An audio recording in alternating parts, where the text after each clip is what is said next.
Welcome to the Brilliant NYC Citywide Expert Panel. This panel features national and local experts who can help us learn about the research that informs the Brilliant NYC Blueprint. This panel is part of the Brilliant NYC community engagement process and will feature questions directly from you. We have gathered questions from the community members across New York City and will feature some of these questions today in this panel. To get us started, let's meet our panelists. Today we have with us Dr. Yvette Jackson, professor at Teacher College and senior scholar for the National Urban Alliance. She is the author of The Pedagogy of Confidence. Dr. Jackson is a New York City educator who once served as the former senior director of gifted education and executive director of instruction and professional learning. Dr. Joseph Renzulli and Dr. Sally Reis of the Negi School of Education, University of Connecticut. Dr. Renzulli and Dr. Reis have many partnerships with New York City public schools. Dr. Allison Roda, author, researcher, and assistant professor at Malloy College. Dr. Roda has done extensive research about New York City public schools.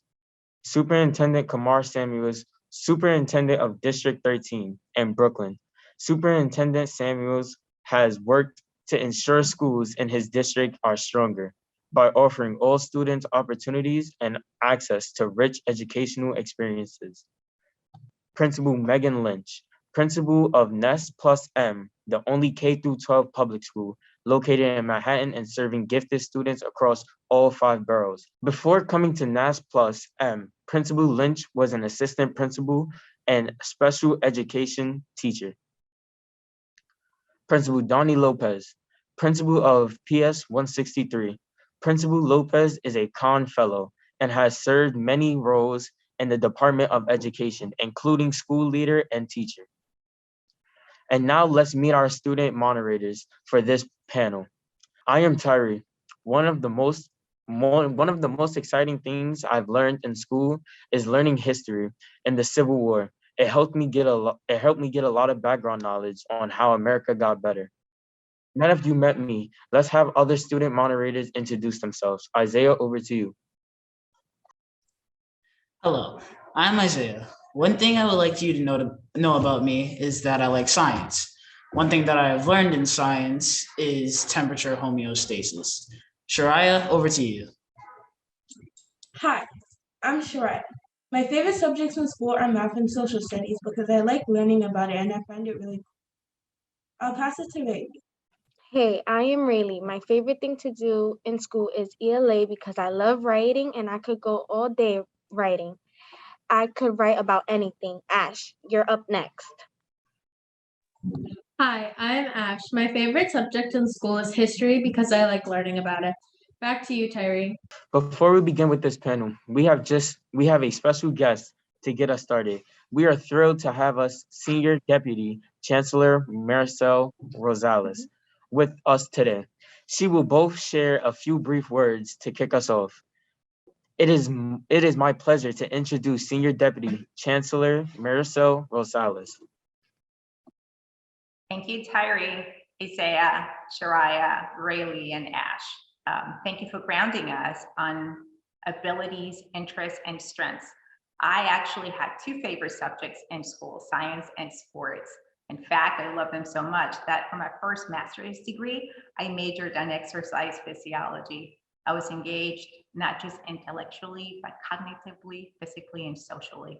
And the knowledge and skills I learned, I continue to practice every day in this role as Senior Deputy Chancellor and as a member of this team, the biggest district in this nation. Hello and welcome to the Brilliant NYC Expert Panel. We are so excited to have with us here today national and local experts that will help us learn more about the research informing Brilliant NYC. This is my 29th year with the Department of Education in New York City. I've had the privilege to work with incredible educators and been in thousands of classrooms. I am very clear about this. All children have the drive to learn. All of our students come to us capable of learning and achieving at high levels with innate gifts and talents. As educators, it is our responsibility to cultivate those gifts and present every student with the types of opportunities that research has proven help students stretch, grow, and reach their full potential. To do this, Brilliant NYC moves away from a model that serves only 2,500 kindergarten students each year by sorting 4-year-olds based on a single test to a more inclusive model that provides access and opportunity to every single kindergarten student, all 65,000 of them. We know that we can do this because we already have in our 3K and pre-K programs, which are rooted in the fact that the early years of life are critical for developing the architecture of the brain and future capacities to learn. This expert panel concludes 60 days of engagement. During that time, superintendents have held community meetings for the districts, all 32. These meetings were customized for each individual district and were one of the first steps in coming together as a local community to co-design together. There will continue to be more opportunities to partner with families, including additional meetings and working groups run by the superintendents, meetings at schools, and local community groups. Throughout this process, our biggest priority has been to receive feedback on the blueprint for Brilliant NYC, share the research, and listen to our partner with families to co-design together. We have collected feedback and questions in many ways, such as surveys and note catchers. This data will be analyzed and will help us further shape Brilliant NYC. I am so looking forward to hearing from our national and local experts as we continue to reimagine education together. So let's get started, Tyree. Thank you, Senior Deputy Chancellor. Your words are inspiring. Now let's get started. We have many questions about the latest research in education and what classrooms should look like so that all students reach their full potential and are prepared for the world they will inherit. This first question will be for our 3 national experts. This question comes from District 22. Do you think how children are learning today will prepare them for the needs of the 21st century? What does research say an effective learning environment should look like for all children? Dr. Yvette Jackson, we will start with you. Thank you, Tyree. Hello, everybody. So we're talking about the 21st century, and I just want to remind people, or maybe you don't realize, that children who were born between 2010 and now have always grown up with the voice of the artificial intelligence of Siri, Alexa, and the assistance of Google. They process tons of information and know how to filter that information to address their particular needs and their interests. So the issue really isn't about how they're learning. It really is about what is the kind of education we are going to provide them that's going to build on their learning, optimize it so that their innate potential for thinking critically and learning will help them survive, thrive, and flourish in this 21st century, which is interconnected and interdependent. So what does that really mean? That means that we have to provide the kind of education that enables them to not only solve problems, but to address global kinds of issues like the pandemic, like the environment, and like cyber issues, cyber attacks. And it's enormous what they are really faced to have to do and what they are capable of doing. So our work with them is to really give them those kinds of opportunities to pursue their interest and their knowledge. The other thing I want to stress is that in this interconnected world, what we want to do is provide them with the skills to work with diverse people, not only within our country, but across the world, because these are global issues like I talked about. The other is, since they are used to working with artificial intelligence, how do we help them use that artificial intelligence to really think more deeply, critically, as well as hypothesize, theorize, and even revolutionize to be able to address the kinds of issues that we are dealing with and possibilities that we don't even know about. That's what this 21st century is enabling us to do with our students and the kind of education we have to set up for them. So what we should also be doing is exposing them to the arts, different kinds of disciplines, even things like, I wrote this down because they're so important, bioethics, bioengineering, ecology, artificial intelligence, coding, giving them the opportunity for deep, sustained work in their personal interest. And I know my buddies, Sally and Joe, are going to talk even more deeply about that kind of independent investigations. In fact, everything I learned about that, I learned from them, right, Sally? The other thing, though, that's really important to talk about in terms of the 21st century is giving our students the opportunity for developing global literacy. What does that mean? It's not just learning about diverse people. It is really how we examine, how we help them to examine local, global, and cultural issues of significance, how we help them to interrelate, interface so they can work together, and how we help them develop the kind of actions that are collective and are going to help our well-being. Those are the kinds of things our education has to prepare them. And cognitive and neuroscience research has taught us that the best way to help our students develop the kind of higher level processing, thinking, and learning that they're going to need is to really learn through what we call a gifted type education. What does that mean? That means that we start by addressing and building on their strengths, the way they learn, and their cultural frames of reference. It means that we're going to give them the kinds of opportunities, as I said before, to explore different kinds of disciplines and to move forward on developing new strengths and new interests. These are the kinds of things that are going to be pivotal. So again, the question is not about how they learn, but how do we maximize and provide the kind of education that builds on how they learn? Thank you. Thank you so much, Dr. Jackson. I don't know about you, but I learned a lot from your response. Dr. Renzulli and Dr. Reece, can you add on to the question? The question is, do you think that how children are learning today will prepare them for the needs of the 21st century? What does the research say an effective learning environment should look like for all children? I think that the first thing to mention is that with technology, almost all of the information in the world is now much more easily available to young people. And it's what we do with that information.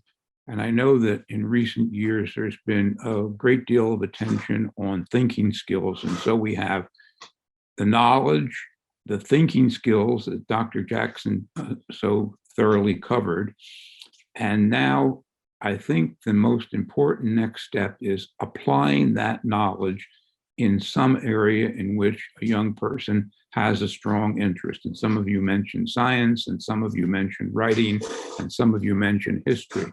And I think that the kinds of investigative skills that adult scientists and writers and historians use are the skills that allow young people to learn how to apply that kind of knowledge in an area of very strong interest to them. So one of the things that we do in our work is we develop a unique strength-based profile for each student.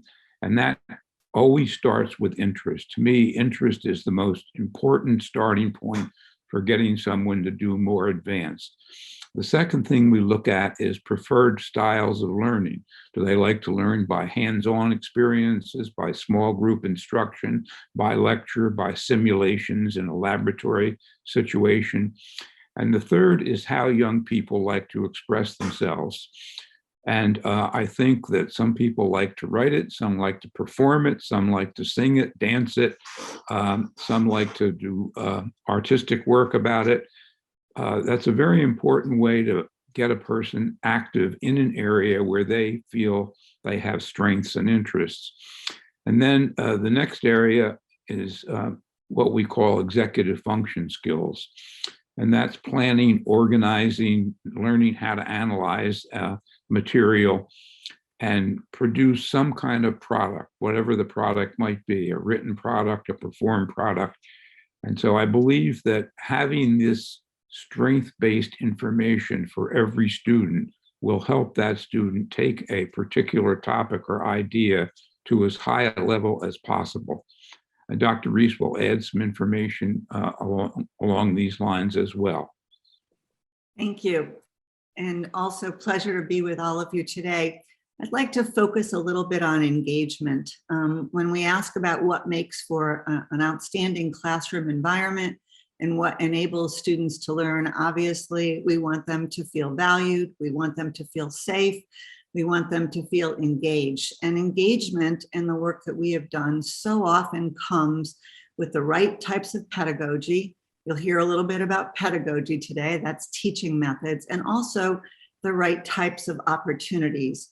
What Joe and I have based our work on for the last 40 years are opportunities, resources, and encouragement. Those three things, opportunities, resources, and encouragement, can lead to the highest level of engagement in a classroom. And higher engagement means higher achievement. So when we think about 21st century teaching, it is differentiated teaching. It is offering a whole range of gifted education pedagogy strategies, some of what you'll be hearing today, and it is making sure that students are engaged with an authentic pedagogy that may differ for different students because students have different needs. We also want to make sure there's appropriate levels of challenge. When we have students coming to us with very different achievement levels and very different backgrounds, we want to make sure we have an array of pedagogy, an array of opportunities for different levels and different types of challenge that all students can be exposed to and are invited to participate in, but that might be differentiated as students gain additional knowledge. So I'm going to summarize by saying we want classrooms with opportunities, with resources and encouragement that are also coupled with the gifted education pedagogy strategies. And in those classrooms, all students will have a chance to learn and excel. Thank you. Thank you, Dr. Renzulli and Dr. Reece. We will now have Dr. Allison Roda build on what we just heard. To answer the question, do you think how children are learning today will prepare them for the needs of the 21st century? What does research say an effective learning environment should look like for all children? Thank you, Tyree, and it's a pleasure to be with everyone tonight. So the research shows that the way most schools are structured now, testing children and placing them in groups by perceived ability, does not serve most students and will not serve our future as a country as we continue to move into the 21st century. As a sociologist of education, I examine the sociocultural context of teaching and learning. This context goes beyond the material resources in a school to include the school's norms and beliefs about academic achievement and success, its curriculum and pedagogy, and its climate of teacher-student and student-student relationships. The school's cultural environment can also include the meanings that students and educators attach to where students belong in tracked classes or programs, which can be internalized and become a self-fulfilling prophecy. Tracking is outdated, it's limiting, and it's unfair. And research shows that tracking reflects students' race, class, and language backgrounds rather than their actual ability or potential. It creates segregated schools. Research shows that segregated schools and programs within schools create differential access to high-quality teachers and resources and produce disparate outcomes related to race and class. And more disparate educational outcomes will only give us more of what we have now, a divided system. I hope we can agree that the purpose of teaching and learning is to prepare children to thrive collaboratively in a healthy country on a healthy planet. The 21st century future of schools must teach all students critical thinking, creativity, communication, flexibility, and leadership skills. These are the skills that will propel students to academic and life success. And the research is clear that students do not and will not learn these skills by being tracked into groups. So schools that offer mixed ability integrated classrooms hold the potential to close achievement and opportunity gaps in education and stabilize our democracy. As a researcher, I use the 5 R's of integration created by a group of brilliant students at Integrate NYC to illustrate what an effective learning environment would look like in schools in terms of race and enrollment, resources, relationships, restorative justice, and representation. For example, students in integrated spaces discuss the concept of race and how we can acknowledge and work with it to construct diverse, fair, enriched learning environments with diverse teachers. Teachers can expose students to project and inquiry-based learning opportunities that help build positive academic, social, and racial identities. They can support budding student leaders who advocate for social justice and equity in schools and in society. Thank you.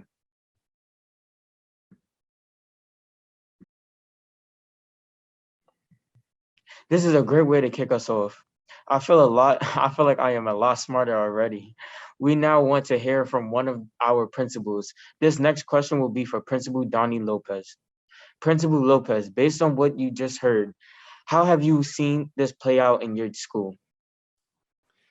Thank you, Tyree, and your peers for the question and for joining us this evening. Yes, I have.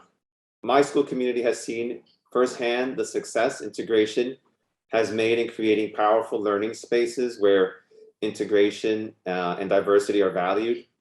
My school's current kindergartners represent the diverse community that surrounds the school. We do not have a gifted kindergarten program. All of our kindergartners are together and engaging in collaborative learning opportunities. This particular school year, our kindergartners have just ended their first unit on community using a project-based learning approach. The students led the inquiry and interest in learning about various school areas, from the library to the cafeteria. Throughout, questions such as how many books are in our library, or how do you feed so many kids in a day, guided the learning. In the end, the students uncovered answers to their questions while incorporating math and other subject areas such as writing. I could not agree more with Dr. Roda's point about schools that offer integrated mixed ability classrooms holding the potential to close opportunity gaps in education. I have come across many researchers that have cited the importance of students learning alongside peers from various academic levels and diverse communities in my studies. Environments such as these build community, care, and appreciation among students. With our city and country becoming more and more diverse, student learning within these environments becomes a must. I am glad that my school community is leading this important work alongside other schools across the department that are already doing the work of diversity and integration. Now that we've learned a little bit about what the research tells us classrooms and teaching should look like, let's dig a bit more into some of the language we just heard. A member of the District 7 community asked, what does acceleration look like? Building on this question, can and should acceleration and enrichment be offered to all children? Dr. Yvette Jackson, what are your thoughts here? So that's an interesting question from both angles. And I want to start with cognitive and neuroscience research, all or both substantiate that all of us are wired for high intellectual performances, high levels of learning, and the desire to be successful and to make contribution. The purpose of education is to draw out that potential. Now, neuroscience has provided us with an estimate that only 30 to 45% of our intellectual capacity or learning capacity is from heredity. That means that the other 55 to 70% is really based on what students are exposed to and how they're nurtured. That's where both enrichment and acceleration come in. You see, enrichment is really critical to the learning process. It really generates identifying high intellectual performances. It develops interest and skills, and it provides the kind of access that enables students to be more self-actualized. On a cognitive level, enrichment really broadens students' frames of references, their schema, so they have more background knowledge from which to learn. It also really helps to develop their interest and their strengths so that they're more passionate about their learning. On a neuroscience basis, enrichment actually changes the development of the brain so that we can think more innovatively. And that becomes so critical to not just some children, but to all children. And that's where we really want to push this issue of enrichment.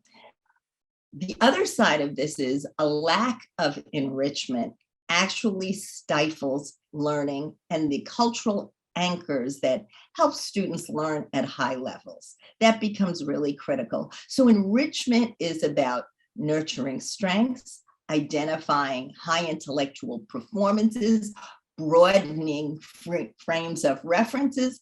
So how could we say that's for everybody?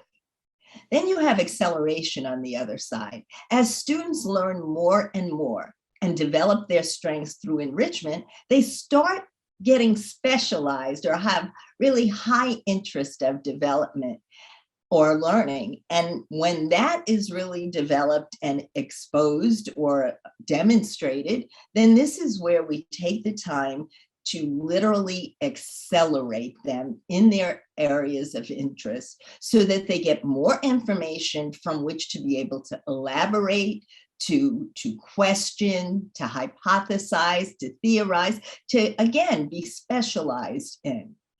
That is the need and the idea of acceleration. Again, I ask, isn't this for everybody? And that's where we're pushing for this idea of both enrichment and acceleration for everybody. It doesn't happen with everything and not at all times. And we have learned from studying even people like Einstein that those people who exhibit these really advanced types of thinking and processing don't do it all the time. They have to be passionate about what we're doing. Enrichment and acceleration provide the catalyst for that passion to grow. Thank you.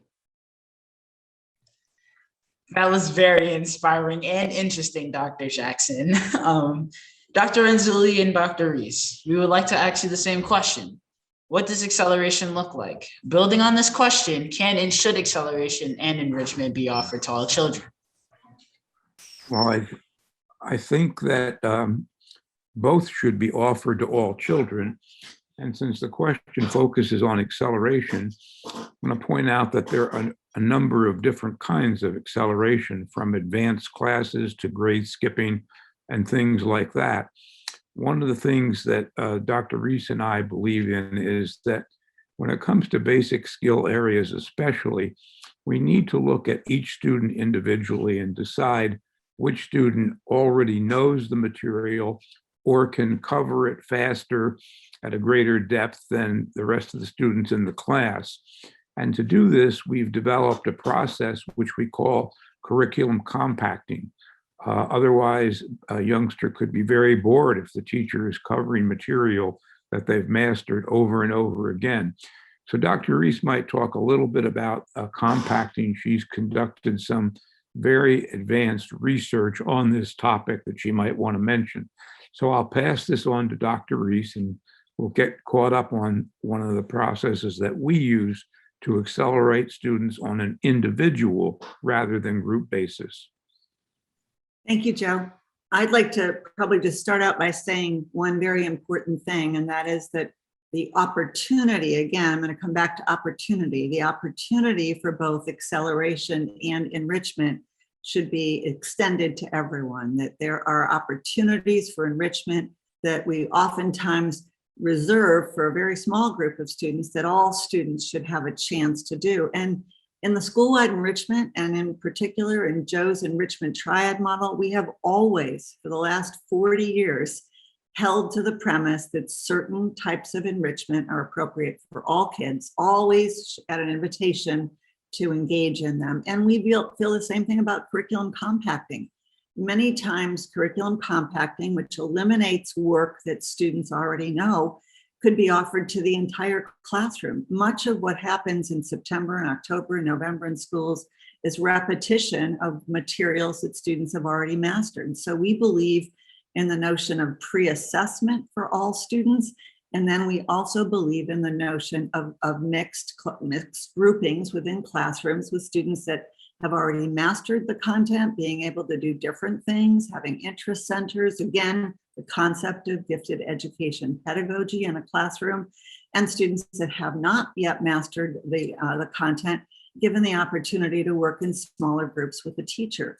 So the notion of 21st century education is this understanding of invitational opportunities for enrichment for all students, as we've talked about, exposure, critical thinking, creative thinking, communication, with some opportunities for students to be able to work on more advanced content offered at different levels and different times of the year. So again, differentiated pedagogy, advanced and accelerated pedagogy, and enrichment are areas that Joe and I have built into our school-wide enrichment model. And the majority of our approach has been to offer these opportunities to all students and see what the response is. As Joe has said during his entire career, giftedness is in the response to these types of stimulus. And the stimulus should be enriching, it should be an acceleration, of which, again, curriculum compacting is one form, but so is another form of acceleration, and that is the notion of type 3, projects that students do that are more advanced that would bring them more accelerated learning. So again, it's the pedagogy that we believe in offering that can make the greatest difference in offering opportunities for both enrichment and acceleration using a very specific type of enrichment and acceleration pedagogy. Thank you both, Dr. Renzulli and Dr. Reece. Research says a lot about acceleration, how it benefits all learners. Superintendent Samuels, I have a follow-up question for you. The experts have shared that research indicates all students can and should be offered acceleration and enrichment. Have you seen this happen in the schools in District 13? Can you give us an example? Well, hi, Isaiah, and I just want to say how proud I am to be here with you, along with Tyree and the rest of your peers. It's in District 13, we believe every student should be offered opportunities for acceleration and enrichment. And in so doing, we break down a lot of the barriers that Dr. Roda talked about. We were the first district to phase out our gifted and talented program here at PS9. And we were in the midst of phasing out other gifted and talented programs in our district when the announcement came. This is important because it galvanized parents and teachers around the concepts that we're talking about tonight.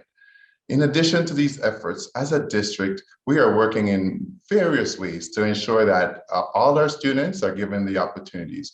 We are working with the Buck Institute to implement project-based learning.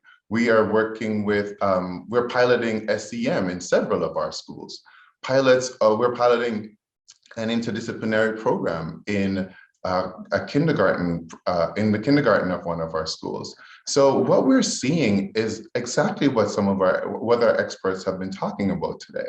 Once you expose students and families to opportunities and give the appropriate training of all of our teachers, we see that students are able to extend deeper and go beyond what they typically do.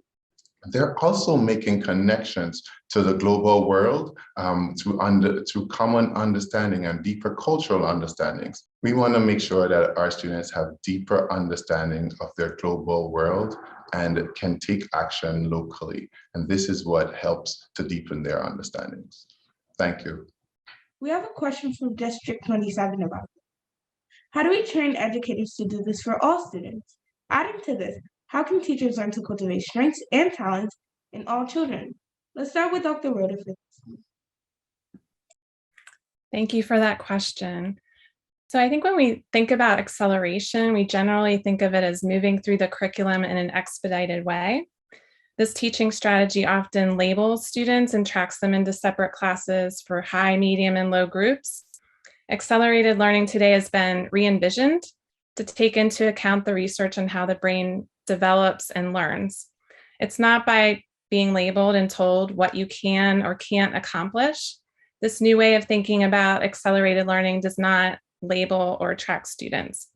Instead, in these innovative educational spaces, academics and social emotional learning are equally emphasized, along with gym and art and other subject areas that allow students to shine. Students are given extra time or tutoring if needed to customize instruction to their individual needs. However, I believe this question is also about the ability of teachers to differentiate instruction. Many people don't realize teachers already do this all day, every day, in every classroom. It's a myth to believe that just because students passed a test when they were in preschool, that the gifted and talented classrooms enroll students performing at the same ability levels, especially when you consider students have different prior knowledge, interests, and abilities in different subjects. If you ask teachers, they will tell you that students enter kindergarten with very different levels in reading and math, and this occurs in general education as well as gifted and talented classrooms. As to the second part of the question, we should train educators to cultivate student strengths by using gifted pedagogy in combination with culturally relevant instruction. Gifted pedagogy and culturally relevant teaching calls on teachers to provide a rich curriculum that is relevant to students' lives, their cultures, and taps into their prior knowledge. It's paced to students' individual needs, and it offers high expectations to all students. It's hard not to see that gifted pedagogy and culturally relevant teaching would be beneficial for all students.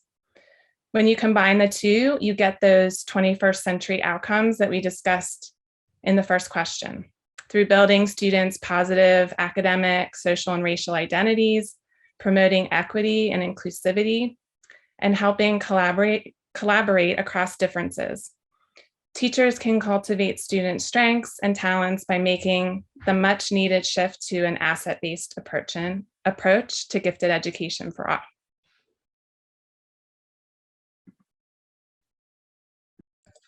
Thank you, Dr. Roda. Superintendent Samuels, it sounds like some of this has already happened in your district. Can you share an example of what this looks like? Yes, thank you again. Professional learning is critical to supporting all educators and especially teachers. You know, everyone needs to learn how to accelerate learning for all students and cultivate their strengths and talents. This means we can't just train teachers, but we have to train everyone, school leaders, district and borough staff, as well as families. We know that this hard work requires everyone to understand it and work together to make it happen in schools. As a concrete example, I want to talk about what's happening in District 13 in our investment in the International Baccalaureate program at the primary levels and the middle years. This requires that all teachers get trained in the values of the IB and that they intersect those values with the district values as well as their school's values. And this means that our students are getting more access to inquiry, more access to extending their knowledge on their own, more to access to teachers who understand the various ways to accelerate learning, including project-based learning, which is a huge part of what we do in District 13.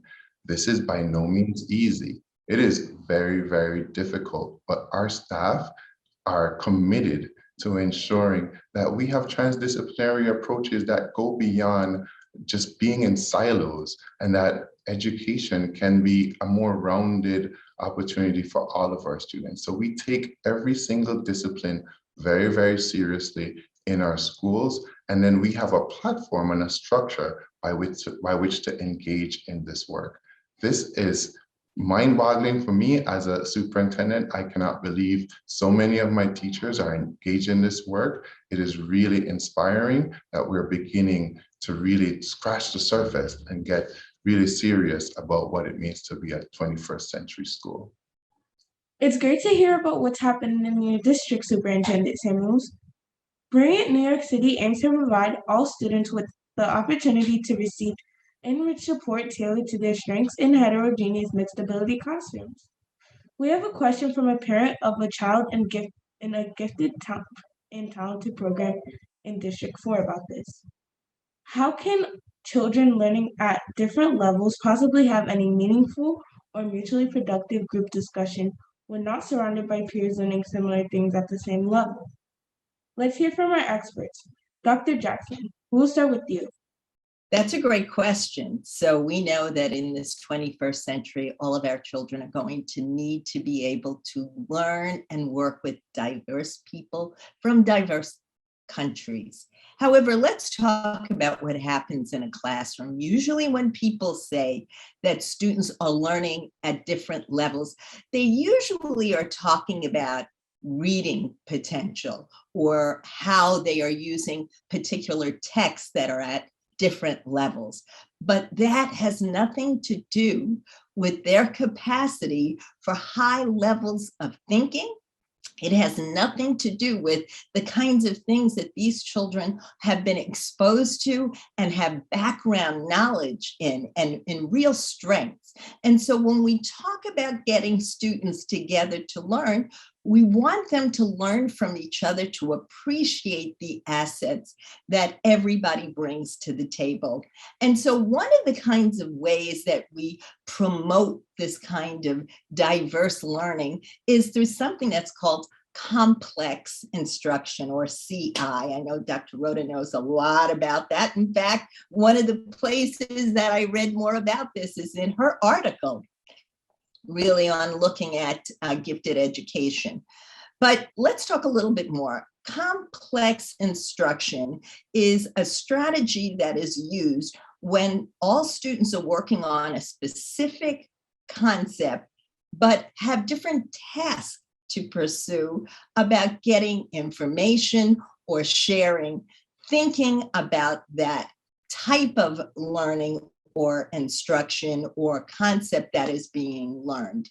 And what that does is, first of all, it enables different students to learn, to develop different types of tasks, but also it gives an appreciation for the group of students of the assets of the different students, how they use and draw on those assets. And one of the things that they learn then is that diversity is something that not only expands perspective, expands the idea or knowledge of experiences, but it really also makes us smarter, meaning we become more innovative when we have information or ideas from different perspectives. And so in this global interconnected world, this is so important to appreciate.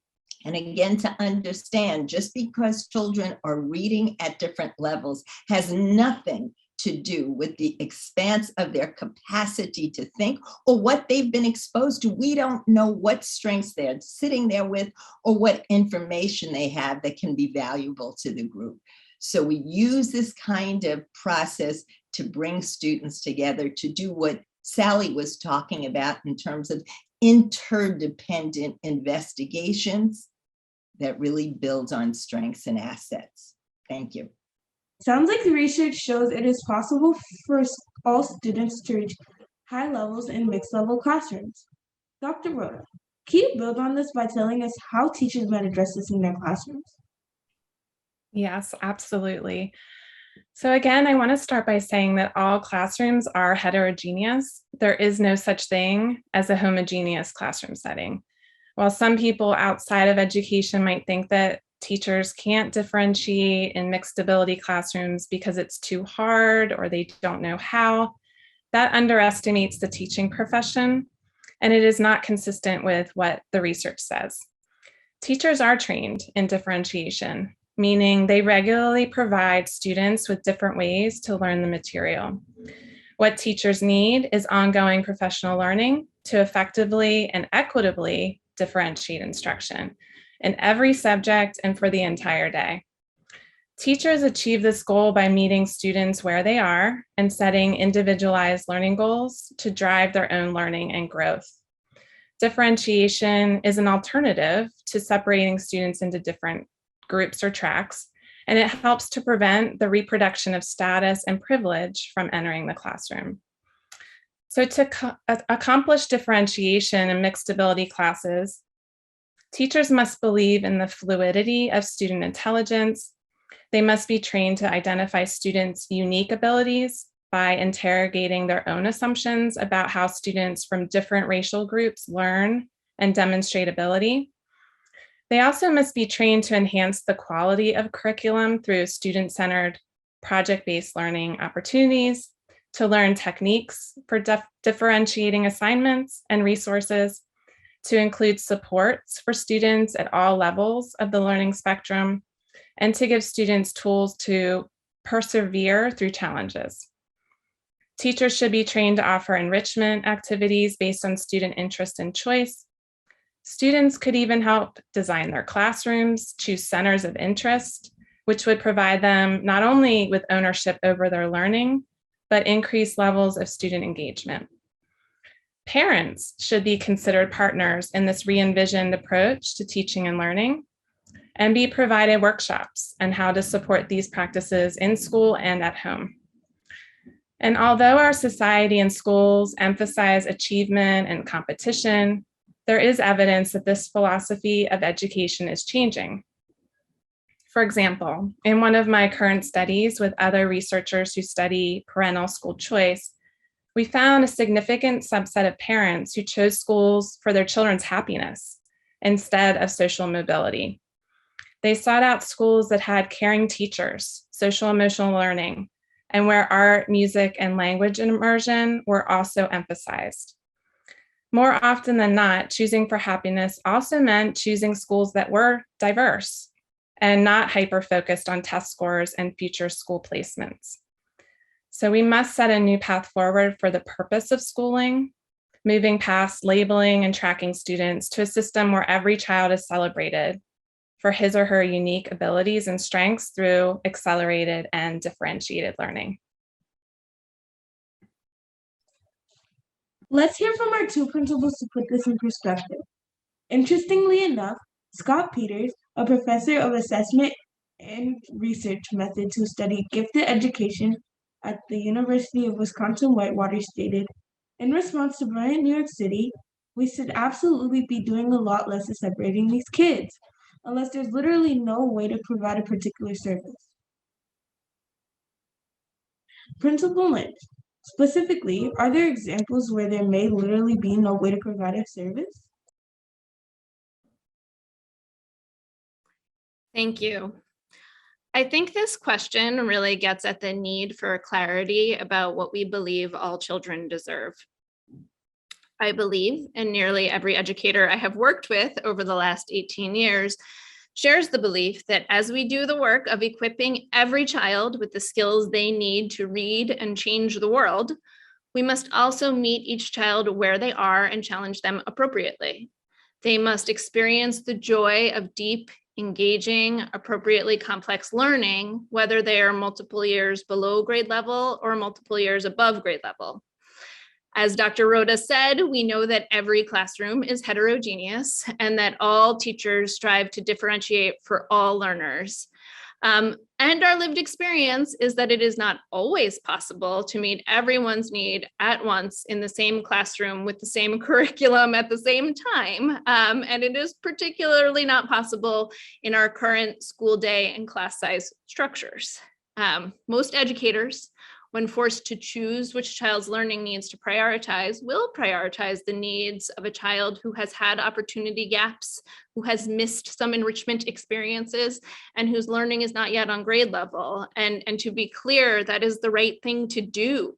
We cannot ask educators to stop doing this. The education debt we owe to children who have been underserved by our system absolutely must be paid. And I agree that using the universal strategies that we're talking about today from gifted education, like a strengths-based approach, school-wide enrichment, enrichment clusters, talent development can and should be used to improve learning experiences and outcomes for all kids. I also know that if we agree that every child should be challenged appropriately at their level, those universal strategies alone will not meet the needs of all students. We absolutely must provide a continuum of services. We have kids in every school in the city who have advanced academic needs, and we must be prepared to meet them too. As the principal of a K-12 academically advanced program, families regularly share with me how thrilling and energizing it has been for their child to engage in instructional experiences that are faster paced and above grade level, how they saw the lights come on for their kids in that kind of learning environment.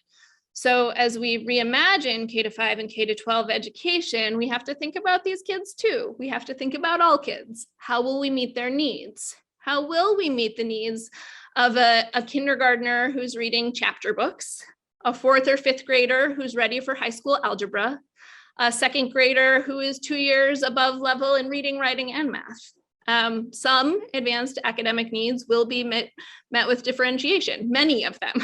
Some with curriculum compacting, some with flexible groupings and clusters, some with single course acceleration, and some will need to be met with specialized programs. We don't have to label children to do this work. We just need to commit to meeting their needs. We have to provide the resources and continuum of services to ensure that every child thrives. Now let's hear from Principal Donnie Lopez. Principal Lopez, do you have anything to add on this, what's happening in your school? Thank you for the question. I have 2 points to make in regards to the question. The first is to accomplish differentiation in mixed ability classes.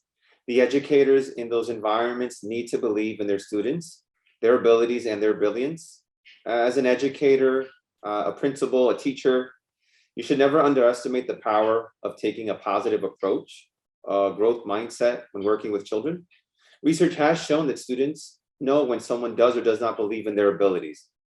Because of this, our school community has done a lot of work on beliefs, mindsets, and biases about children's abilities. And what we have found is that we all have beliefs that could enhance or impede learning.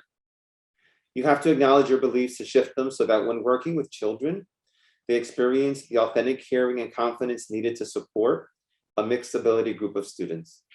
And the second point is to support for all educators is always welcomed, needed, and enhances one's practice. When working with a mixed group of academic abilities, I agree that educators learn to differentiate in their studies and practice. However, providing additional support alongside other educators is moving. Allowing educators to reflect on their practices, listen and incorporate new and cutting-edge teaching practices to meet the needs of a mixed ability class will only support the educational outcomes of children. In my school community, teacher professional development centers on inquiry-based teamwork, leading to furthering teacher pedagogy. The approach of teacher support via professional development is always welcome. Experts agree that providing students with experience similar to those in gifted classroom is beneficial for all. Brilliant New York City taps into this research by building on the success of 3K and pre-K and extending these approaches into kindergarten and beyond. We'd had many questions about this across New York City. Dr. Renzulli and Dr. Reese, these are questions for you. How do gifted behaviors typically manifest across different age groups? When does research say it's appropriate to typically identify students for gifted behaviors? What kind of measures should be used for identification of gifted behaviors? Thank you. Those are three very important questions and three questions that result in a good bit of controversy, we know. Joe and I believe that, first of all, it's very, very important to look at the development of gifts and talents in all children. So we have spent our career talking about the development of gifted behaviors, and really a great deal of our work has been talent development for all students. However, I want to go back to a couple of things that have been said. It is critical that some students who achieve at very, very high levels also have the opportunities to continue achieving and to continue learning things every day. The definition of giftedness that Dr. Renzulli is so well known for, the three-ring conception, above average ability, task commitment, and creativity, is often used as a rationale for enrichment programs and gifted programs and for identification. Most systems for identification based on our work use the talent pool approach. And we ask the question, gifted in what areas? So gifted in reading, gifted in math, gifted across the globe, generally in all areas. We believe that a talent pool of students can generally be identified, that is students that need very advanced opportunities in all content areas.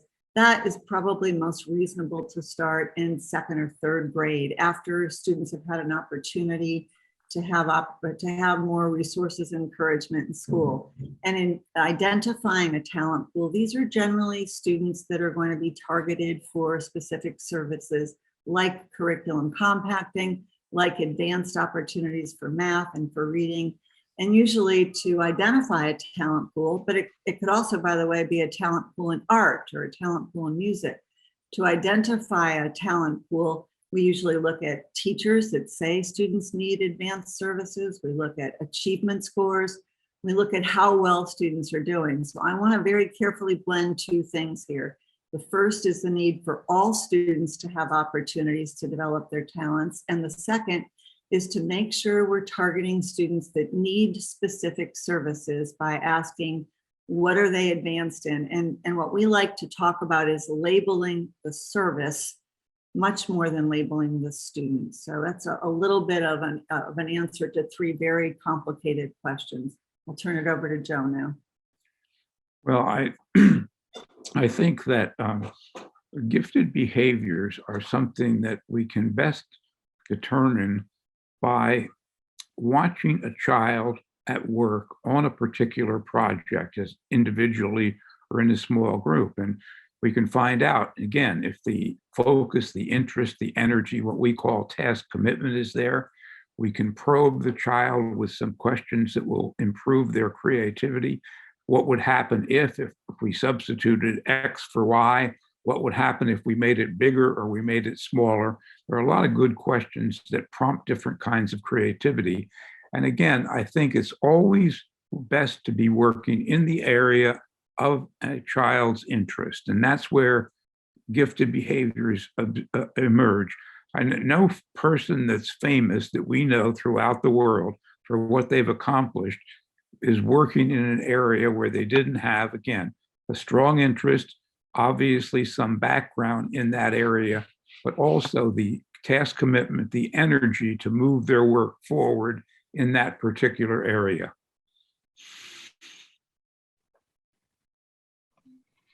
That was great. I'm sure that answers many questions. Once a student is identified as having exceptional abilities in a specific domain, we would like to learn about the ways to make sure that this student is challenged and presented with opportunities to reach their full potential. We have a question at the District 19 about this. The question is, how do we create more individualized pathways? What could acceleration look like for these students? Building on this, what role would personalized learning and enrichment play in this? Dr. Renzulli and Dr. Reese. We will hear from you on this one first. Thank you. Both Joe and I have spent the last 4 decades of our life developing a program called the School-Wide Enrichment Model. It's a talent development approach that provides enrichment learning for all students with a focus on a range of enrichment experiences and a continuum of services to enable students to be exposed to new ideas and to have follow-up study for students that have advanced interests and really advanced engagement in certain areas. The SEM includes Joe's enrichment triad model that has been implemented in thousands of schools across the country. There are 3 types of enrichment that are included in the school-wide enrichment model. The first is exposing students to new topics, areas of interest in which they might have a sincere and develop a sincere interest. That's type 1. The second is giving instruction and higher order problem solving and critical and creative and communication skills and information processing. And the third, as Joe talked about, is giving opportunities for production, giving students a chance for problem-based learning to produce products and services so students can pursue their interests in areas of strength. And these have been shown to have tremendous impact on students in terms of helping them identify their interests and align their strengths and interests and talents to enrichment. Well, a good deal of the discussion today has revolved around the concept of differentiation and how they relate to things like acceleration and enrichment. About 10 years ago, Dr. Reece and I realized that the biggest issue in differentiating or personalizing learning was teacher time. Teachers simply do not have the time to make all of these kinds of adjustments, as we said, for each individual child. We can't change education unless we have resources that are going to make it easy for teachers to do this. Imagine a teacher trying to individualize ancient Egypt for 26 children in his classroom or her classroom. It would take forever. So we're letting the computer do the heavy lifting on this. And that really is what we feel is a solution to the differentiation question. It's teacher time. And if we don't have the time to go and search those resources ourselves, then it's not going to happen.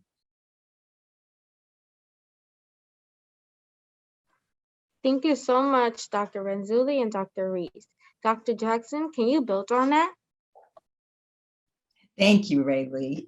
It's so hard for me to build on the expertise of Joe and Sally when I learned just about everything I know about enrichment from these two, but I will take a stab at it and come to this more from the neuroscience and cognitive side to explicate, to go deeper in terms of what they were saying.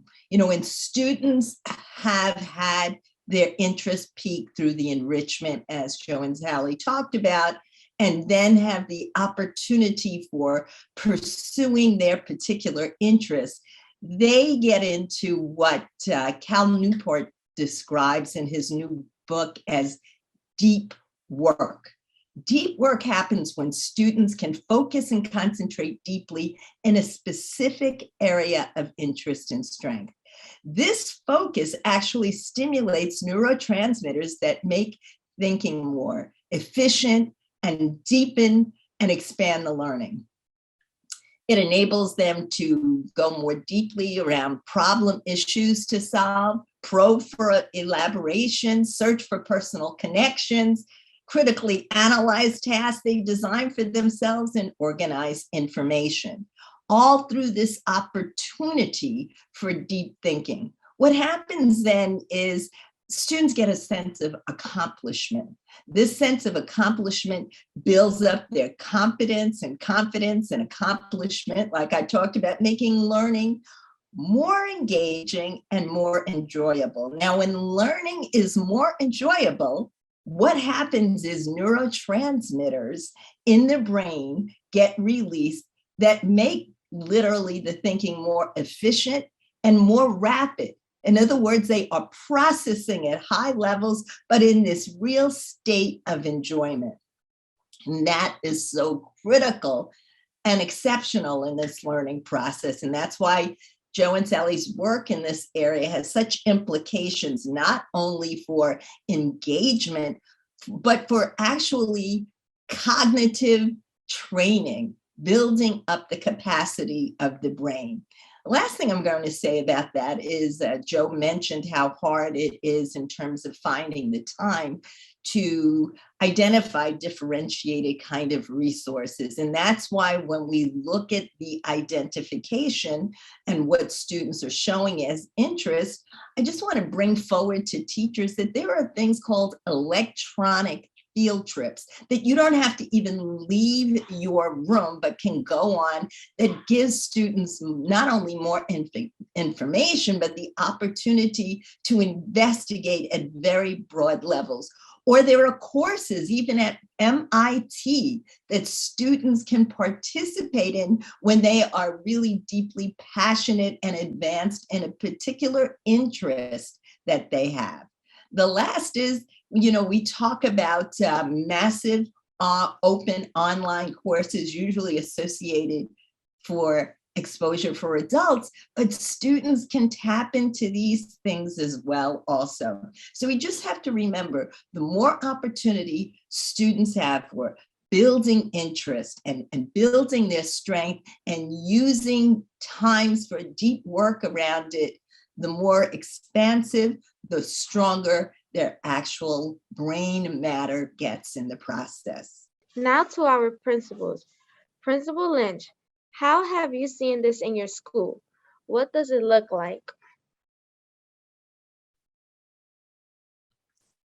Thank you for the question. I'm so happy to talk about personalized learning and individualized pathways at NESTM.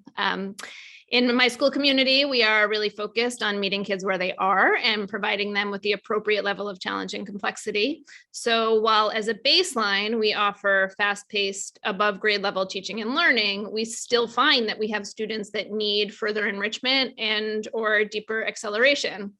I do find that math is the area where this comes up most often. It is particularly challenging for educators to meet the needs of all kids using differentiation alone in a math classroom.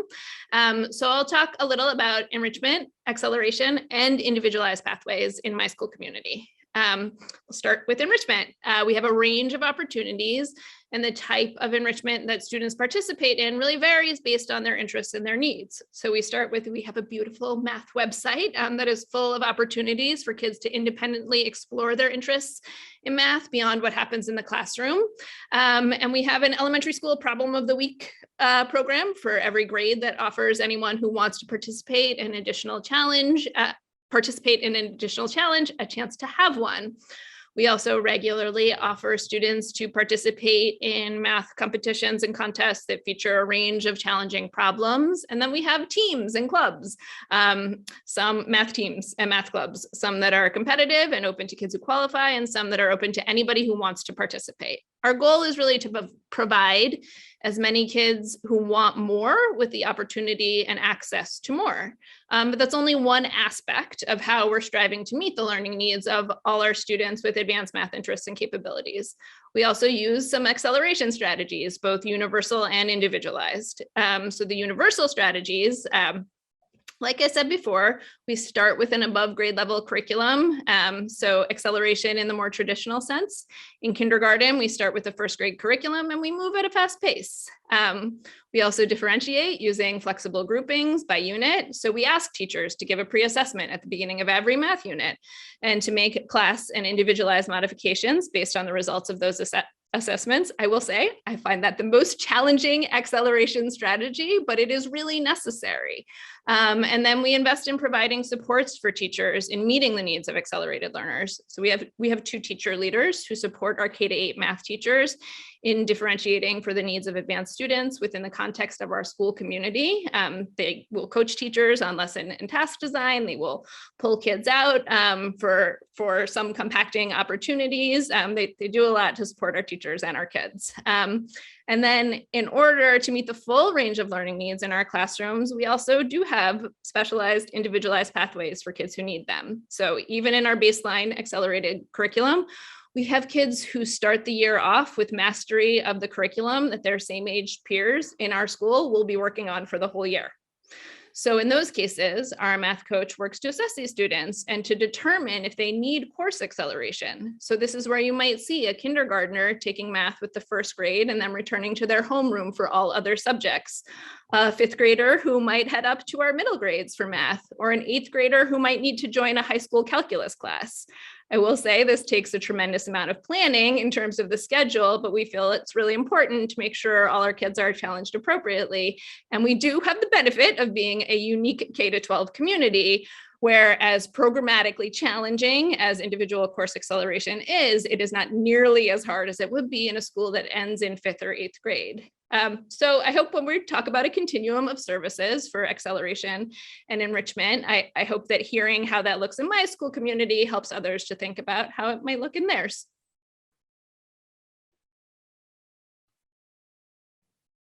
As a follow-up, let's hear from another principal, Principal Lopez. How have you seen this in your school? What does it look like? We value differentiation at 163. We know very well that students come to us with a variety of skills, talents, and abilities. To meet the needs of our various levels, knowing our students becomes key. And I know we've spoken about on tonight's panel through the use of formative assessments, such as analyzing student writing.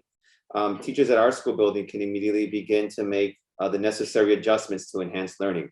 So for example, a kindergartner who can draw pictures for a personal narrative, labels the images and writes the sentences to go with their story should be asked, what else? What did the characters say? How are they feeling at that moment? Questions and prompts such as these may ask more from our students to include dialogue, character emotions, and detailed portions of the story. Now, that example that I just gave has to do with writing, but we also know very well that children have the ability to express themselves also through the language and discussion discourses. So at 163, we have a focus, a very huge focus on what we call collaborative conversations, student-led discussions.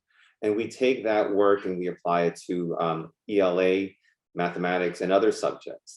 Earlier this morning, I was in a first grade class watching first graders have a debate over the different endings of two stories. Which one was a better ending and why? And it is amazing and uplifting to see 6-year-olds in a diverse environment using the text to reference why they strongly believe one ending is better than the other. And seeing is believing, and so all are always welcome to visit not only our school community, but school communities across the department that are doing this cutting edge work. But to answer the question, ultimately, it all comes down to knowing your students. And that does not happen in isolation. It happens through collaboration with all stakeholders. So the families, the educators, and the students coming together to identify those interests and really using that to enhance the learning for all of our students is key. We're coming to the end of our panel. Let's wrap up by hearing from each of the panelists. Based on your context of New York City public schools, what needs to change about our current programs? What's working and should be enhanced and scaled? Dr. Jackson, we will start with you.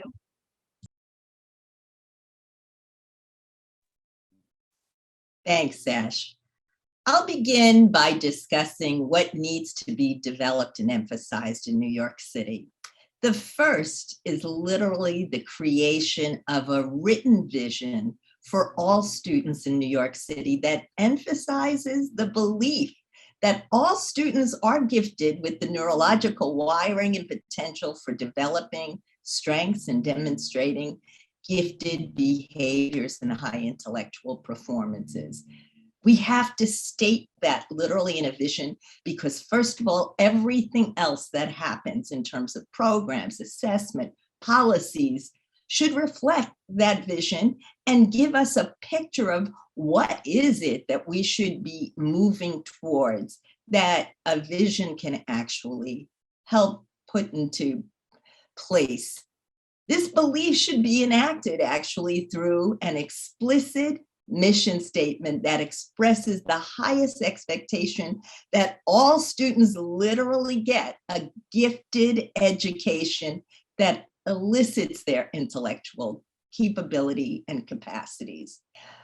This mission should be amplified by explicitly delineating specific student attributes that New York City Public Schools is committed to cultivating.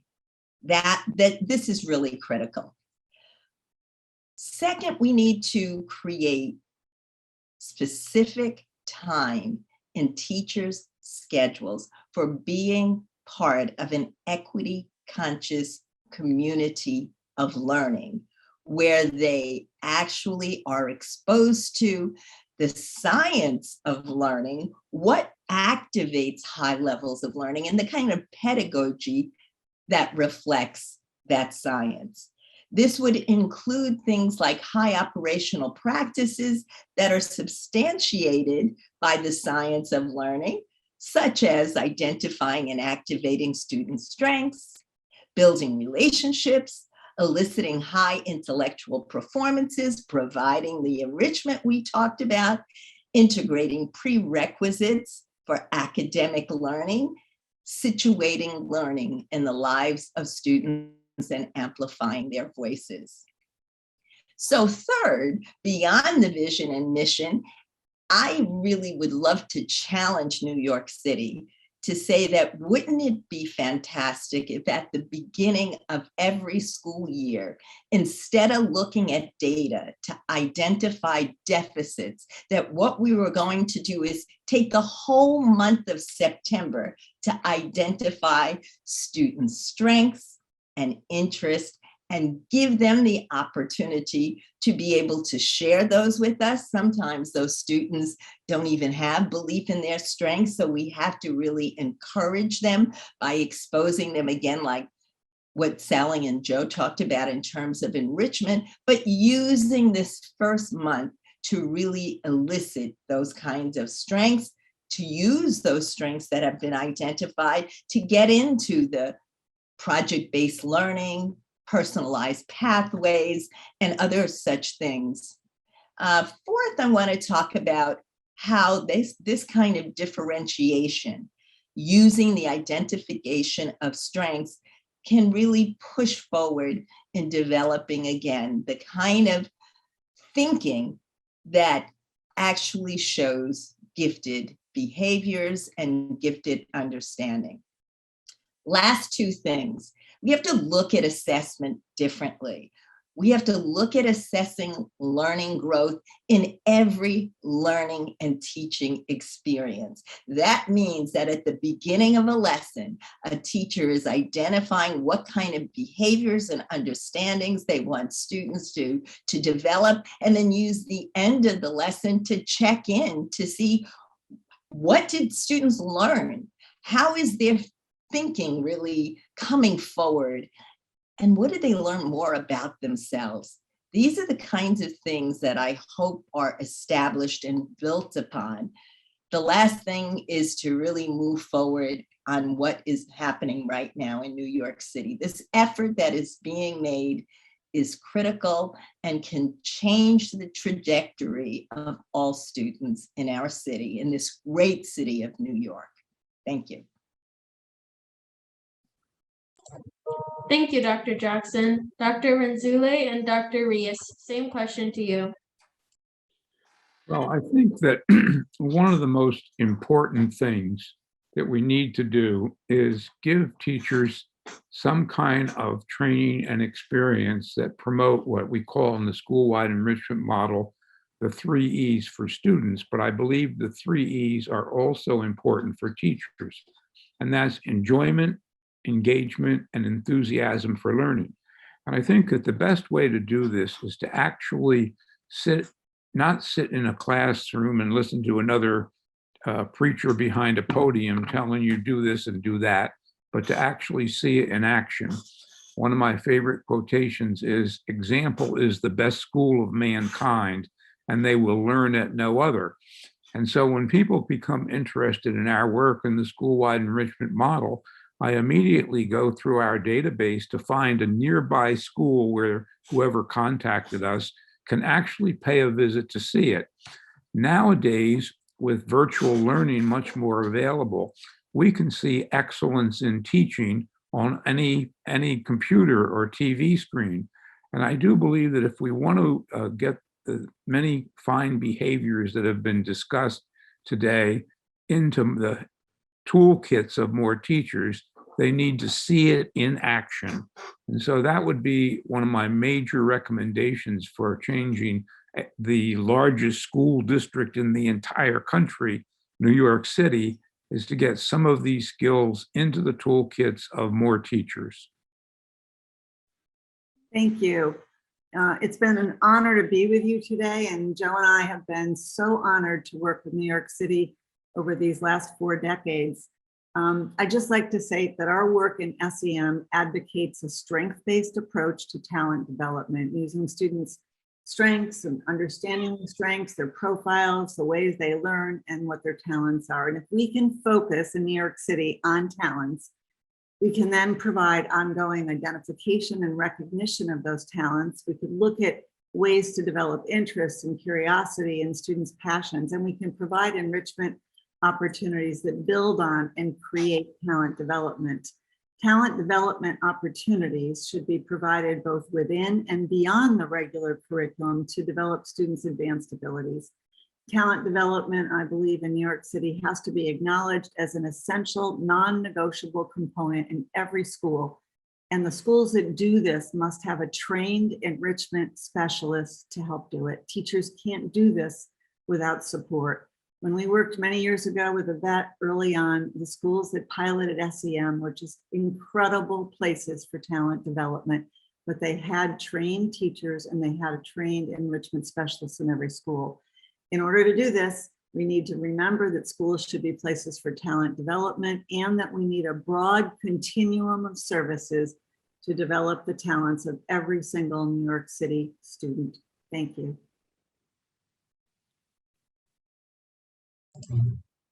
Thank you, Dr. Renzulli and Dr. Reis, for those final thoughts. Dr. Roda, can you add on to this? Yes, thank you. I agree with all of my fellow panelists, and thank you again for inviting me and for this opportunity to share what some of the research says.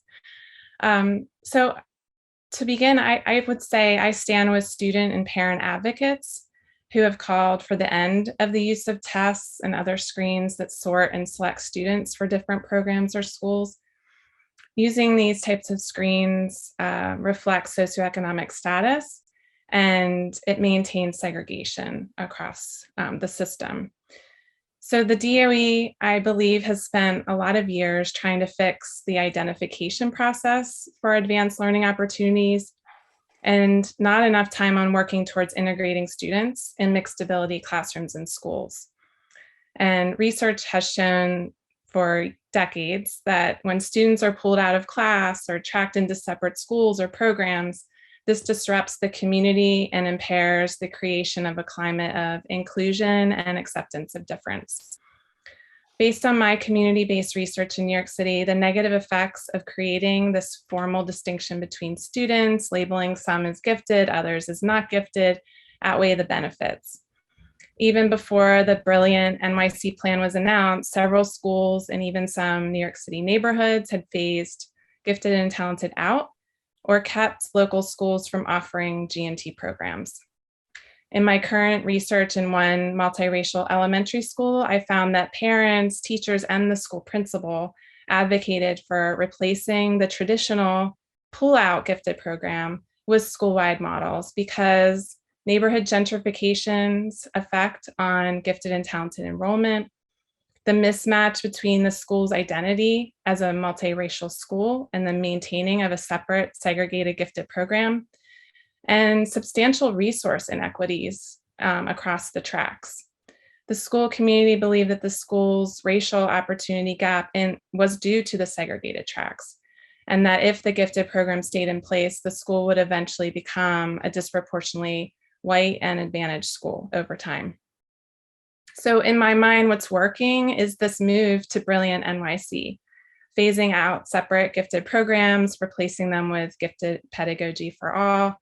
This model should be scaled to other specialized programs in schools so that racial disparities by race and class are being addressed along the K-12 pipeline.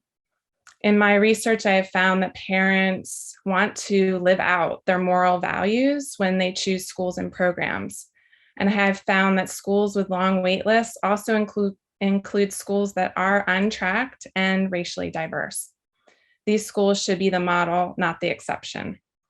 The DOE should continue to re-envision taken for granted policies and practices that reflect outdated, Eurocentric, factory models of education by making investments in culturally relevant education, social emotional learning, and in creating fewer barriers to achieving integration.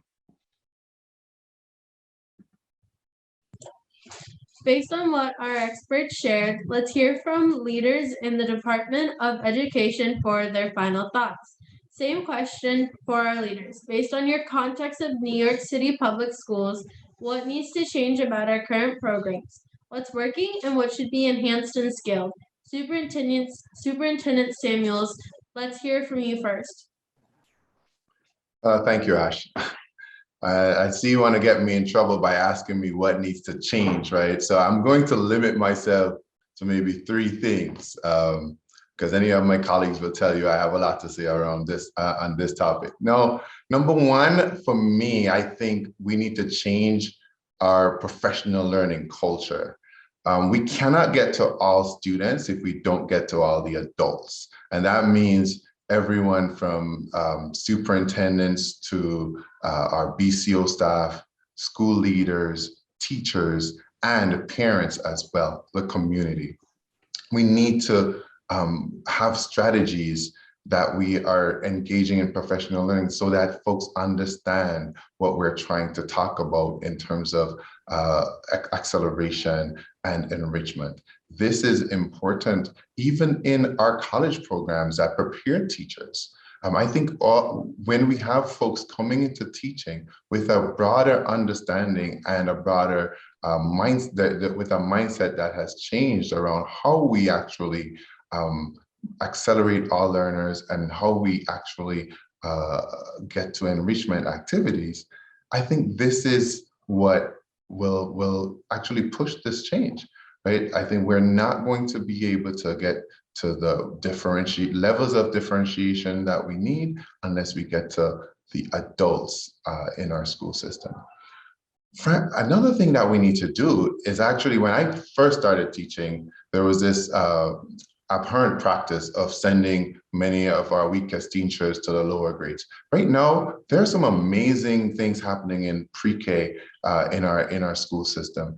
This needs to be actually, we in K through 12 need to learn a lot from our pre-K folks who are daily engaging in centers, and the classrooms look different, and our kids are moving all day and really exploring through play. I think a lot of that thinking, for some reason in our system, then stops at kindergarten. And I think we need to make sure that that kind of thinking continues throughout our system.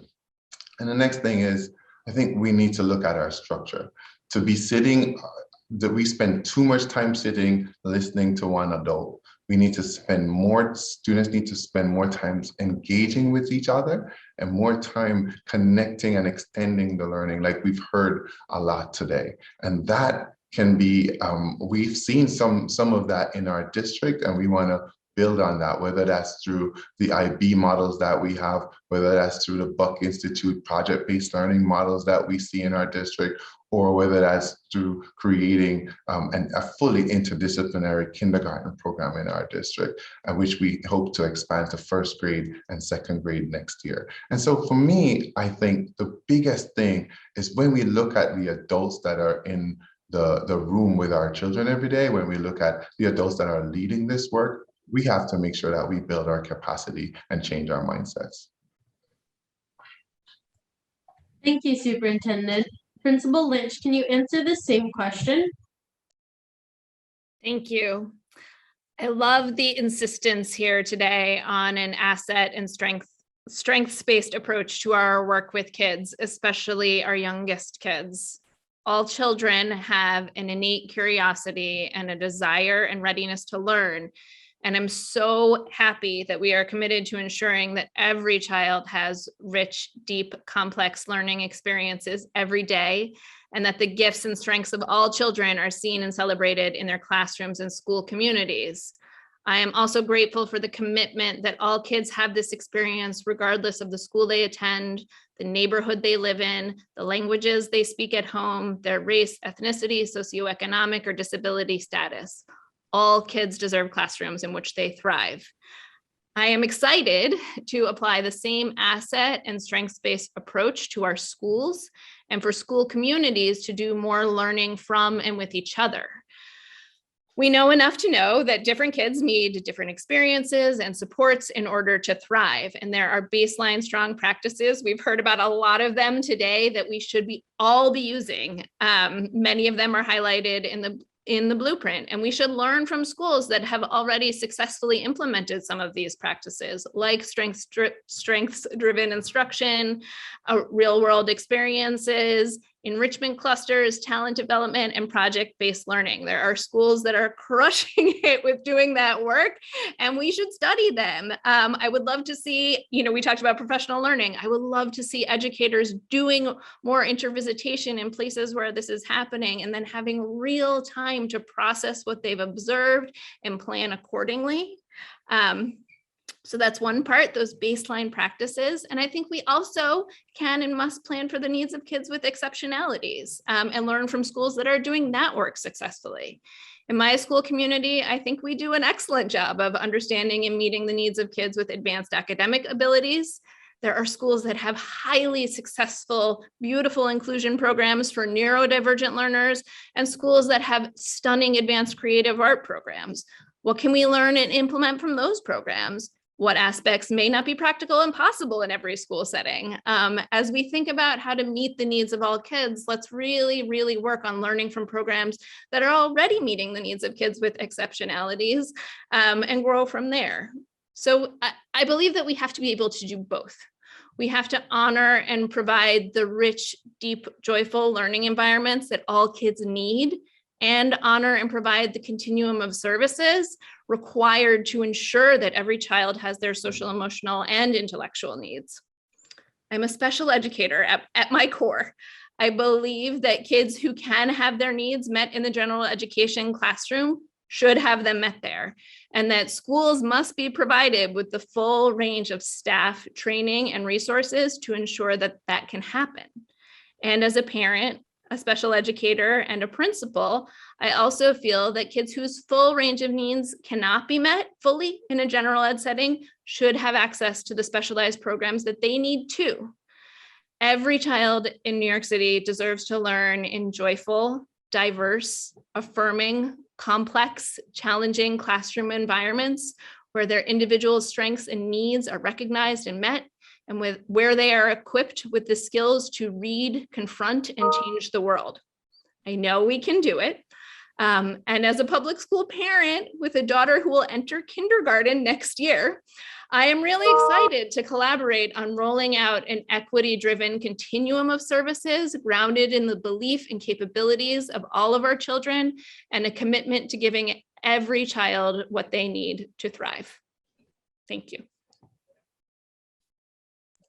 Thank you, Principal Lynch. Principal Lopez, same question to you.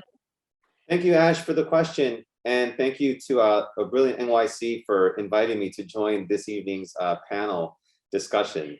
In regards to what's working and what should be enhanced, I feel that this conversation and the many different tours and platforms that Brilliant NYC has had across the city and all the districts to have folks come together to ask their questions and to learn more about this particular topic should continue to be enhanced. It's easy to say that parents have questions, but educators also have questions and students have questions. And the more we keep this conversation at the forefront, the better we will be in creating the Brilliant NYC blueprint that Principal Lynch was just speaking about. In regards to what needs to change about our program, I will say that we all live in this wonderful city called New York City, and we all need to come together to make inclusion a priority. All students are brilliant and bring their own experience and knowledge to schools that must be celebrated and enhanced. Our schools are becoming more and more diverse. By creating learning environments where all students experience rich, diverse experiences alongside each other, student learning will thrive. Research has proven this to be true. The work of Gloria Latson-Billing, Geneva Gay, Sonia Douglas Horsford, and so many others offer wonderful insight into the beauty and benefits of inclusion. To support this work, the approach of elevating, and I say elevating because our educators and teachers and leaders do know how to do this work now, but we just want to elevate that work, will ensure the learning outcomes of all our students are achieved. In addition, it will help our educators make the needed shifts when working with mixed student abilities. Many schools across the city are currently exceeding the needs of mixed grouping classes and offer proof that inclusion works. And I do urge all to visit these schools. Wow, this has been powerful. We got to learn a lot by hearing about the most current research and what is happening in New York City public schools. This is for sure just the start of the conversation as we co-design the future of education together. I know that myself and all of the other student moderators are excited to be a part of this and can't wait to continue this conversation at our schools. We would like to thank everyone who participated in this panel. Thank you, Dr. Yvette Jackson, Dr. Joseph Renzulli, and Dr. Sally Reis, Dr. Allison Roda, Superintendent Kamar Samuels, Principal Megan Lynch, and Principal Donnie Lopez.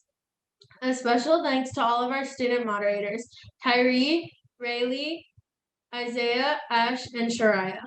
Now let's hear from Senior Deputy Chancellor Marisol Rosales for some closing remarks. That was incredible. It was inspiring and research-based. Thank you, panelists. I love that our experts provided their expertise, research, as well as their past and current work. Thank you for your recommendations. I will invite you to partner with us. And I am always humbled by our principals and how they implement their vision that results in great inclusive practices in our classrooms right here in New York City. And thank you to our incredible moderators, Brilliant NYC students. And thank you for joining us for the Brilliant NYC expert panel. The research is clear. We have to do better for all students. We will build from practices that already exist, like we heard tonight, and we'll do better, starting with kindergarten next year. We need a fundamentally new approach to teaching and learning.